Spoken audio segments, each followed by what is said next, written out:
মারো না কেন ওদের? স্যার আমরা স্টেপ নিতে বললাম, স্টেপ নিতে পারবো স্যার। সালাম স্যারের সাথে কথা বল। স্যার সালাম। হ্যাঁ, কি অবস্থা? স্যার সালাম স্যার, এই যে আমাদের সমাবেশ মাত্র শেষ করলাম, আর ওদের প্রোগ্রাম চলতেছে, 3000-এর মতো স্টুডেন্ট আছে।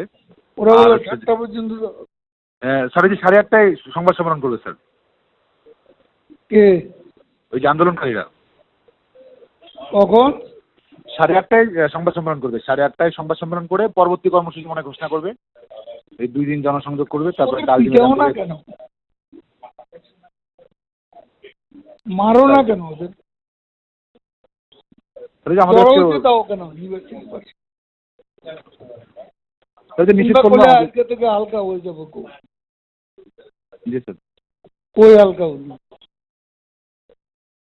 জি স্যার, জমায়েত আজকে ভালো বেশি ছিল স্যার।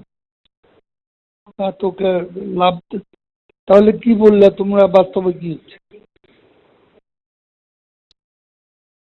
জমায়েত মানে এখানে জমায়েত আর বিএনপি যোগ হয়েছে।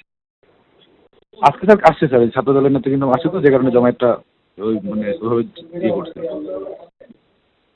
এটা কিছু করার নাই। স্যার আমরা স্টেপ নিতে বললাম, স্টেপ নিতে পারবো স্যার। হ্যাঁ, মানে আমরা যদি রাজনৈতিকভাবে মোকাবেলা করতে হয় তাহলে আমরা সেটা করতে পারবো। আজকে স্যার যে আমাদের নিষেধ করলো, শাহবাগের দিকে যেতেও তো আমাদেরকে নিষেধ করলো, বারবার ফোন দিয়ে বললো যে শাহবাগের দিকে বা অন্যদিকে আমরা যেন না যাই, বা ওদের মুখোমুখি যেন না হয়, এটাই তো বারবার বলতেছিল। স্যার ওই যে আমরা যেন ওদের মুখোমুখি না যাই, এটার জন্য বারবার আমাদেরকে বলতেছিল আজকে। কে বলতেছে? এই ফোন দিয়েছিল সবাই, আমাদের পুলিশ প্লাস বিপ্লব দল যোগাযোগ করছিল।